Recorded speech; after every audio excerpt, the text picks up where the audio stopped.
नमस्कार श्रोते हो. दीपक रेगे कथाकथन चॅनलवर तुम्हा सगळ्यांचं मनापासून स्वागत.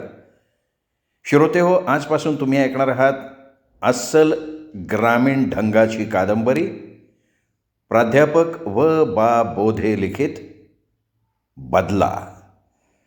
पण श्रोते हो, तत्पूर्वी तुम्ही जर आत्ता चॅनलवर पहिल्यांदा आला असाल किंवा अजूनपर्यंत तुमच्याकडनं चॅनल सबस्क्राईब करणं झालं नसेल तर एकच विनंती करतो, कृपया चॅनल सबस्क्राईब करा, घंटीचं चिन्ह बेल आयकन तेही प्रेस करा. ऐकूयात श्रोते हो, प्राध्यापक बा बोधे लिखित बदला, भाग पहिला. भान्या भूत मागं लागल्यावानी धावत आला. घरात शिरताना टकुर चौकटीला धाडकन धडकला. आई खावळली. अरे भाड्या, काय डोळं फुटलं काय? एवढी कसली घाई चालली रे? जयसिंग दादा कुठे? अरे पवत असन चव्हाणाची हिरीत. काय झालंय काय? काय होते? आबरूचा पंचनामा झालाय. भान्या माघारी वळला. तडक चव्हाणाच्या हिरीकडं पळत सुटला. एक वळण मारलं, हिरीवाला. 7-8 जण पवत होते. काही जण उड्या टाकत होते. जयश्या आरामात पाय घासत होता. वरनं हाक आली, दादा, ए दादा. कोण आहे र? अरे मी भान आहे. वर ये लवकर. बरं काय काम काय? तू आधी लवकर वर ये, मग सांगतो. एक बुचकळी मारून जयसिंग दादा आलाच वर. ईदभर केस मानव रोळत होते. मिशनचे आकडे खाली आले होते. अंगावरलं पाणी उडवत तो जवळ आला. काय काम होतं र? अरे कदमाच्या पोरानं तायडीला धरली. काय सांगतो? त्याच्या आईला त्याचे. अरे तायडी गावात कापत होती बांधाला. तान्या कदमानं मागणं येऊन धरली तिला. लय घोसळली. मला बघितल्यावर पळाला. चिखलातनं ताणला, पण पळाला तो. आणि तायडी कुठे? ती हाय रानातच बाबळी खाली रडत बसली. ज्या आईला त्याचे. कडू आवला तिला खापलतोच आता म्या. आई पाठोपाठ धावत आलीच होती. लागली वरडायला. अरे काय झालंय काय? मला तरी सांगा की लेकरांनो. काय होतंय? त्या चव्हाणाची आळी पेट होतो बघ आता. पहिली रानात चल. खरा पारकार तिथं काढणार आहे. कालवा वाढला. हिरीत पावणारी पोरं वर आली. सगळी कदम आळीची. हाताला घावल ती घेऊन जयशेच्या मागं निघाली. रानात पोचली. तायडी हमसून रडत होती. तिच्या बांगड्या फुटल्या होत्या. पातळाच्या टिरगाने झाल्या होत्या. ती दादाच्या कुशीत पडून रडायच लागली. हे बघ, रडायचं काम नाही. आम्ही काय बांगड्या भरल्या नाही. ती काय झालंय ते सांग मला. मी गवत कापताना किरडीवाला आला मागणं. मिठी मारून मला उचलली. बरं मग? मी हाणलं पायतान. टकोऱ्यातच हाणलं चांगलं. त्याच्या उजव्या मनगटाला कडकडून चावली बी. अगं पण ठ्या बॉम्बलायचं नाही का? बोंबली की, पण पिकात नेऊन त्याने माझी आबरू घेतली. मी आता नाही जागणार. मी हिरीत उडी टाकून जीवच देणार. याच्या आधी त्याने कावा छेड काढली होती का? गावंदरीत अडवलं होतं जत्रेच्या टिपणाला. हात वाटला होता. मला त्या वेळेला सांगायला काय? थोबाड शिवलं होतं वय तुझं? मी आईला सांगितलं होतं. पोलीस पाटील आला. तासाभरानं पोलीस आलं. पंचनामा झाला. फौजदारानं चव्हाणाच्या घरावर धाड टाकली. तान्या चव्हाणाचा बाप गण्या मटक्याचा आकडं काढत बसला होता. आला मोर. साहेबानं झाडला. काय रे, तान्या कुठे? तो काय गेलाय की शिवगड घ्यायला. राव त्यो कावा जागे वाचतोय का? बाकी या चहा पाणी करतो. जयशा मोहर झाला. चव्हाणाचं गचूरच धरलं. थडा मुसकाडात आणल्या. किती जणाखाली बायलीला झोपवलं होतं हा? तुझ्या नालायक बॉड्याच्या कार्ट्यानी माझ्या बहिणीची आबरू घेतली. कुठे आहे त्यो तान्या? कुठे आहे? आता मी काय राखण म्हणून बसलोय का इथं? मुंडके उभं केलं ना, मग कळन तुला. साहेबांनी त्याचा कान फिरगळला. हे बघ, आज दिस मावळाच्या तान्या पोलीस स्टेशनला पाहिल. हवालदार, या मटकेवाल्याला चांगला चेचा, सगळ्या पाहुण्या रावळ्यांची माहिती घ्या. आणि जयसिंगराव, तुमचं दुःख नकळतंय मला, पण स्वतःवर ताबा ठेवा. कायदा हातात घेऊ नका. हातात कायदा घ्यायचा का कुऱ्हाड घ्यायची ते माझं मी बघतो साहेब. साहेब, तुम्ही तुमच्या पद्धतीनं शोध घ्या, मी माझ्या वाटानं जातो. नाही साल्याचा माग काढला ना, भर चावडीत मुतात मिशी भाजरेल मी. जयसिंग ताड घरी आला. मागं भाना, आई धावत आली. कुठं खत इचकटा गेलेला बाप बी आला. त्याच्या कानावर घटना गेली होती. तो बिचकल्यावानी बेथडाला टेकून बसला होता. जयशा वराडला, आई वाढ, जेवायला वाढ. आणि गपवानी सगळ्यांनी जेवायचं. ए आबा, लय आतली हाती वळू न ग. आणि त्या तायडीला बसवा जेवायला. तिला म्हणावं गप, रडून आबरू माघारी येत नाही. त्यामुळं गप जेवायचं. बाण्या, तो 4 फुटी भरीव कळकाचा दांडा घे, फरशीला जरा घास निसनेव. तायडे, तुला ऐकू येतं का नाही? गप जेवायचं. त्या ताण्याचा मुंडका आणून तुझ्या मोरं ठेवतो. जेव जेव जेव. आबरू घेणारा तो भाडवा काय उपाशी राहिला असेल का? आणि तायडे, तुला सांगून ठेवतो, आजपासनं घर सोडायचं नाही. धुणं घरात धुवायचं. रान बन, वाडा बन, गिरण बन. आबान आई बघतीन सगळं. मी आणि भाण्या आज घर सोडणारे. सापाला चेचल्या बिगर माघारी फिरणार नाही आम्ही. चला सगळेजण एका टायमाला जेवायला बसा. मोरं काय होणार आहे देवाला माहिती. एकाला सुधी घास गिळत नव्हता, पण जेशा पुढं बोलायची सोयच नव्हती. त्याची बायको बाळणपणाला माहेरी गेली होती. जाऊन गाठ घ्यायला सवड नव्हती, आणि त्यात आता हे भलतंच प्रकरण उभं राहिलं होतं. डोकं भडकलं होतं. आबा म्हणलं, अरे म्हणजे तू आता काय त्याला हुडकाय जाणार आहे का? मग काय जागरण घालून नाचत बसू का? काय झालं तरी रक्ताची बहीण आहे माझी. त्याचं तुकडं केल्या बिगर मी काय गावाला तोंड दावणार नाही. ए बाने, आटपलं का तुझं? हां, आटपलं. चलतो चलतो आई, चलतो. तायडीला सांभाळा. तिनं घर सोडूच दे, मग बघतो आल्यावर तिच्याकडं बी. जयश उठला. कुऱ्हाडीवनं बोट फिरवलं, टाकली पिशवीत. नुसता भरीव दांडा हातात घेतला. चल भाण्या, आता काय माघारी वळून बघायचं नाही. आपलं काय तू म्हणशील तसं. दोघं गावापासनं 4 कासरं लांब आली. एकदा गावाकडं बघितलं. लांब आभाळात मारुतीच्या देवळाचा कळस चमकत होता. मान खाली घालून दोघांनी बी मारुतीरायाला हात जोडलं. मारुतराया, ताकद दे बावट्यात माझ्या. सीतामाईसाठी तू 7 समुद्र वालांडून गेला, आम्हाला जिल्ह्यात एवढा पालथा घालून दे. बाना, चल, सरळ रानाकडं जायचं आपल्याला. भाना शिकवल्यावानी मागं निघाला. दोघं बाबळी खाली आली. तिथं जयशानं बैठक मारली, तंबाखूचा बटवा काढला. बाना, बस, खाली बस. नीट मेंदूला ताण देऊन सांग, तुला बघितल्यावर ताण्या कंच्या अंगाला पळाला. ती काय, आपल्या कांद वांग्यात पावलं उठले ती. ते बेनं थेट पळालं ते चावंडाईच्या अंगाला. आई चावंडाईनं त्याला कसं जाऊ दिलं मोर? अरे ती कडूची अवलाद आहे, सापाला बी तुडवून जाईल. बघतोच की कुठं जातोय. गोडसवाडीत कोणी दोस्त आहे का त्याचा? आता तुम्हाला माहिती असताना आणखीन मला कशाला विचारतंय?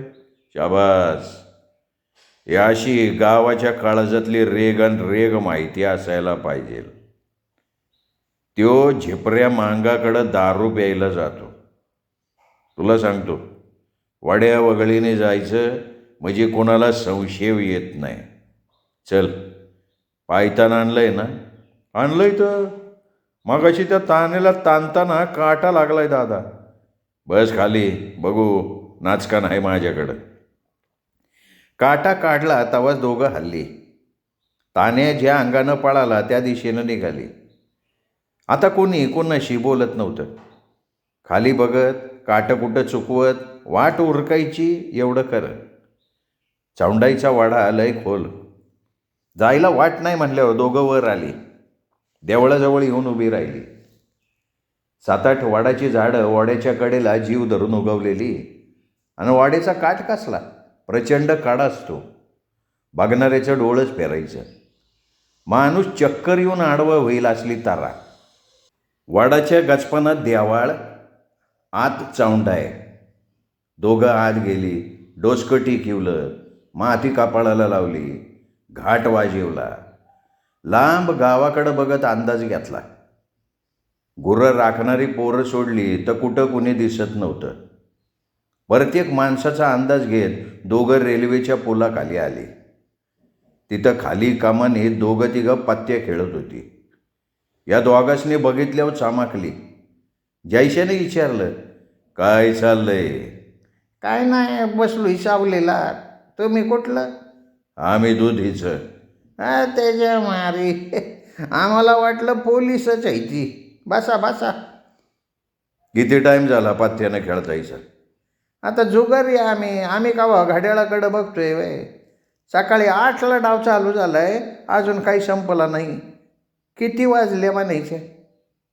5 वाजाय आल्या. सिगरेट वाढताय का? लय देवावानी आला. आणि राव कुंडकं वडून वडून दमलोय. तिघांनी बी सिगरेटी पेटवल्या. फका फका दूर सोडला. काय कुठं वाडीला चाललंय काय? इकडनं एखादा माणूस गेलेला बघितला का? म्हणजे 10-11च्या टिपणाला एक गाडी हेकडनं गेला पळत पळत. चट्ट्या पट्ट्याचा साजरा होता, पॅन्ट होती. जयशानं भानाकडं बघितलं. भानानं मान हलवली. एक विचारू का पाहुणं? आणि विचार की. तुम्ही त्याला ओळखला नाही का? न ओळखाय काय झाले? 4 दिवसाला गोडसवाडीला हायच की त्यो. आपण त्यो कोण? तान्या चव्हाण. झेपऱ्या मांग आणत्यो. लय बदमाशकार ठेव. गावात एक कोंबडं नाही ठेवलं बघा. बरं तुम्ही कशाला चालले वाडीला? कोंबडाचा आणाय चाललोय. चौंडाईला कापायचा. असं करा तुम्ही, बाळू हवालदाराच्या घरी जावा. पाहिजे एवढं कोंबडं. बोलायचं नाही. 100ची नोट मोहर ठेवायची. गप कोंबडा उचलायचा. आणि त्याची कारभारीन हाणल का नाही पायताना ना आम्हाला? मीच बाळू हवालदार आहे. हे माझे जावं आहेत. माझी हातभट्टी चालवतात. पाहिजे का बाटली? 20 रुपयात तोंबाडा. नाही नको, येताना येतो. मग येताना या. आणि येल्या का कंशे वाटके पानं. दोघं पुलाखालनं वर आली. खडीच्या कडेला बसली. बाणा आपला अंदाज खरा ठरलाय. तो तान्या झेपरेच्या घरातच असणार. तुला सांगतो, तू टापरी बांध, पॅन्टवर दुमड. लोकांनी वाटावं कुठनं तरी काम करून आले ते. तो झेपऱ्या माग दारू धंदा करतो.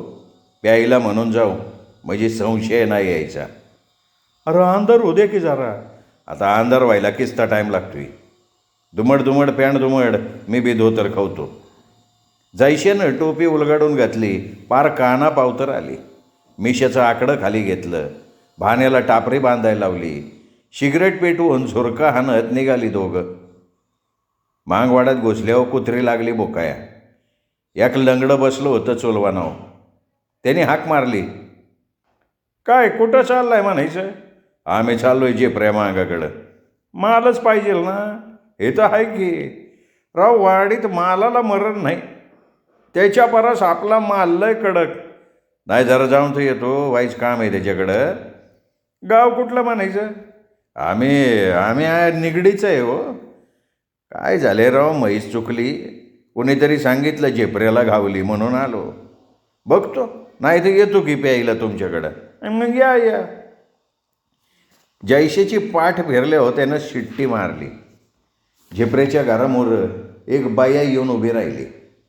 विचारायची आताच म्हणली, मालक नाही ती. दारू पाहिजेल ना. ओळखीशिवाय आलायचा लाज वाटते का? इथं काय दारू गाळतोय भाई आम्ही? अंधार पडताना आलायचा काय लाज आबरू? आपण आम्हाला कळलं इथं दारू मिळते. उद्या एखादा सांगन हे तर बाय मिळती, याल मग धोतारवर करून. काय जीव आहे का नाव्याचं चापट नाही हा. तेवढ्यात आत कोणीतरी खोकलं तसा जयश्या पुढं झाला. दिलं बाईला ढकलून. हातातला दांडा सावरत घुसला आत. मोर बघतोय तर तान्या निवांत पीत बसला होता. दांडा फिरवून घातला पण तानेनं चुकिवला. खिडकीतनं उडी टाकली, अंधारातनं पळाला. जयश्यानं ताणला पण नाही घावला. वैतागला जयश्या माघारी फिरला. झिपरेच्या बायकोला 2 तडाखं दिलं, लागली बॉम्बलायला. वाक बडवलेगत बडवेल टवळे. मला जयश्या कदम म्हणतात. चोराला घरात दडवून मला थुका लावती वे. गतकाळे नागवे करून हाणत नेल गावा पावतर. बाई लय मोरं गेलेली. बोंबलून मागवाडा गोळा केला. जयश्यानं दांड्यात ठोकली कुर्राड आणि वाघागत गरजला. ए फोसकट्यानू, ताण्यात चव्हाणला जर कोणी आसरा दिला तर मागवाडा पेटून टाकल. ल्याको जयसिंग कदम म्हणतात मला. वाघिणीला पालथी पाडून तिची नखं मोसणारा माणूस आहे मी. या टवळीला तर आता चेचल्याशिवाय माघारीच जात नाही. असल मनगटात दम या आडवं. जयश्यानं चिपलीनं बाई हाणली.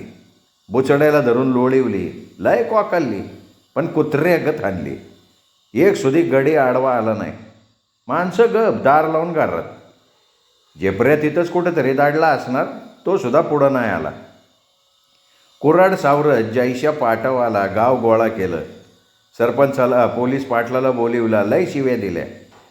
माझ्या बहिणीची आबरू घेणारा गुंड गावात लपलाय तुमच्या आणि तुम्ही त्याला निवांत आसरा देताय वय. आता आम्हाला काय माहिती राव. नुसतं सावध करायचं आम्हाला. पार पिंजून काढला असता मागवाडा. अजून नाही टाईम गेलेला. 32 बॅटऱ्या घेऊन चाला. गावाच्या आबरूची चाड असली तर माझ्या मागणं या. चला चला. शिवधडीची माणसं तुम्ही. तुमची आबरू गेली म्हणजे आमची बी गेलीच की. चला हे पोरो. 50 पोरं घेऊन सगळं शिवार पालतं घातलं. वाडा पिंजला, टेकड्या पायथ्या घातल्या. तान्या बोरगांजीगत कुठं गडप झाला कळलंच नाही. पाटील बे खावाळला. मागवाड्यात येऊन शिव्या द्यायला लागला. लेका दारूनं वाट लावली गावाची. उद्यापासनं दारू बंद. ए गोके, कुठं गेला का तुझा नवरा झेपरे? त्याच्या अंगात सगळी गोम आहे. हाय कुठं तो भाडवा? ते बाजारला गेलेत. त्याच्या बापानं बुधवारी बाजार भरवला होता का? नीट सांग, नाही तर करतो पोलिसांनी फोन. बोलिवतो गाडी. पाटील, नीट बोलायचं. गावात राहायचं आहे तुम्हाला.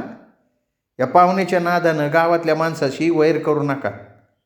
माझ्या घरात ताण्या नव्हता आणि गाणे बी नव्हता. हातरून टाकून मी झोपली होती तर हा किरड्या घुसलात, झटायला लागला अंगाशी. बोलवा पोलीस बोलवा. मी करते कंप्लेंट. या भांडगोळाच्या विरोधात कंप्लेंट करणार मी.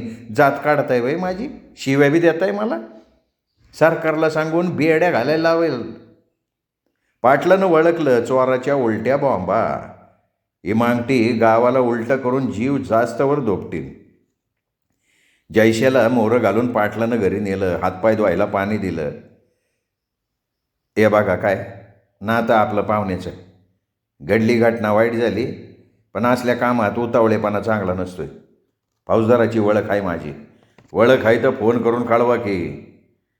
कळवा जे प्रजा बायकोनी ताण्याला आश्रय दिला होता. पुरावा. आता मी असलो पुरावा काय पाहिजे आणखीन? राव तुम्ही फिर्यादी आहे. फिर्यादीचा पुरावा कसा चालन? म्हणजे मी काय खोटं बोलतोय असं वाटतंय का? माफ करा, पाया पडतो. राव बांधाला बांध आहे आपले. तर तुम्ही बिनगोर राहा. मी नजर ठेवतो झिपऱ्याच्या घरावर. बरं चलतो. जात आहे कुठं? मिल्ट्रीतनं पोर आलंय. कोंबडा तोडलाय. 4 घास खावा आणि जावा. तुमचं दुखणं मला कळतंय की. देवाधिकासनी भेदुखणी चुकले नाहीत. शिरपा तू एक काम कर. तू भाकरी खा आणि मागवाड्या झोपायचा. ताण्या आलाय असं कळलं का पळत यायचं. आणि पाहुणं तुम्ही या. आता आनमान नको. पोरानं रम आणली. हाना हाना. पोटभर जेवा आणि वर बांगल्यावर झोपा. यारवाळी जावा. सरपंचाला बी बोलिवलं मी जेवायला.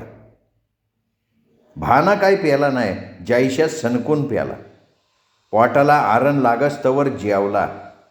पोटावर हात फिरवत म्हणला, आई शपथ सांगतो पाटील, दांड्याला मगाशी कुऱ्हाड असती ना, ताण्या काही जगत नव्हता. कचरता दांडा हातावर बसला, पळाला म्हणून वाचला. मग तुम्हाला सांगतो, ती गोकी लय बनेल आहे. तिचा नवरा बी घरातच असणार. नवऱ्याच्या माघारी कंची बाई ताण्याला घरात घेईन का? अहो घ्यायला काय झालंय, रखेली ती त्याची. मग अवघड जागी दुखणे तर काय.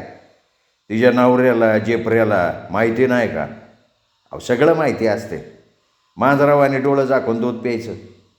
ताण्या घर चालवतोय, दानं देतोय, किराणा देतोय, ऊसाचं पैक्याचं बिल इकडं येतंय पहिलं. म्हणजे ते बेनं हितच गावणार. अहो तसा काय त्यो मुक्कामाल राहतोय का? 12 वडावरचा मुंज्या 13 वडावर फिरणार. पण तुम्हाला सांगतो, फिरून हितच येणार. वाहता झोपू बाण्याला एका जेवला का तू? दादा तुम्ही सुधीत आहे का? हाय हाय हाय. पाटील वाईस पान खाऊ आणि मांगवाडे चक्कर मारून येऊ. काय गरज नाही. शिरप्याला थांबिवलाय ना तिथं. तुम्ही आता आराम करा. बंगल्याच्या वरच्या टेरेसवर बापले गेले, निवांत झोपले. मधीच भानाला जाग आली. खाली कोणीतरी कुचकुचत होतं. भाना कडेच्या बेताडाजवळ गेला, खाली वाकून बघितलं. पोलीस पाटील आणि शिरपा होता. दबक्या आवाजात पाटील विचारत होता, नक्की ताण्याच होता ना? आता मला काय ताना ओळखा नव्हे. तर दूध हिता असतोय का वा? बघा होता वा गोडसं वाडीत गाडलेला आहे. किती टाईम झाला तो ताने येऊन? अहो ही काय आता झाले. तुम्हाला सांगतो, जेपऱ्या मांग बी होता सोबत. एकदा दार वाजवली, अहो बायकोनी लगी दार उघडलं. उठवू का पाहुण्यासनी? लय छान आहे तू. त्यो एक गाव घालून 2 तुकडं करून टाकन आणि पोलीस मला देतील फासाव. मग आता गप घरी जाऊन झोप. आईला कानामागं गोचड्या लागण्यावाली झाले. माणसाला माणूस ओळखणं झाले. घोडं समजून गाढवाच्या मागं पाळतात. जा. चादरीचा भाळसावर शिरपा गेला. पाटील बी वाळला, दार ढकलून झोपला. भानाला काय करावं कळना. वाटला अशीच कुऱ्हाड घ्यावी आणि गपचिप जावं. पण मनात विचार आला का ते दोघं आहेत. एकाव घाव घालस्तवर दुसरा डॉप चढायचा मला. चोराच्या चाली काय सहजासहजी कळतात वय का? उठवायचा दादाला. त्याला काही चैन नाही पाडायचं. पळत जाईल, दाराव लाद घालल. वाईटाकटा कोऱ्याला काय भलं बुर्र झालं तर केवढ्याला पाडायचं. भानाला काही झोप लागना. अंगाखाली साप आल्यावानी सारखा वळवळायला लागला. धीर सुटल्यावानी झालं होतं. मनात सारखे आईची बहिणीची काळजी. दादाचं तसं नव्हतं. त्याला दारूत सुधीक ताण्या दिसत होता. आत्ता नुसतं ताण्या असं आरडलं तरी उठून बसल असली तारा. भानाचं तसं नव्हतं. हातपाय सांभाळून काम करायची सवय लागलेली. कशाला दादाला उठवा असा विचार करून भाना बी घररंगळा. पहाटे चांदणी उगवाय घोरायला लागला. श्रोते हो, तुम्ही ऐकताय प्राध्यापक व बा बोधे लिखित बदला ही कादंबरी. आज या कादंबरीचा पहिला भाग आपण ऐकलात. दुसरा भाग ऐकण्यासाठी उद्या भेटूयात दीपक रेगे कथाकथन चॅनलवर. पण हा भाग कसा वाटला, कादंबरीची सुरुवात कशी वाटली हे कमेंट करून जरूर कळवा. कथेचा हा व्हिडिओ लाईक करा एवढीच विनंती करतो. थांबतो. नमस्कार.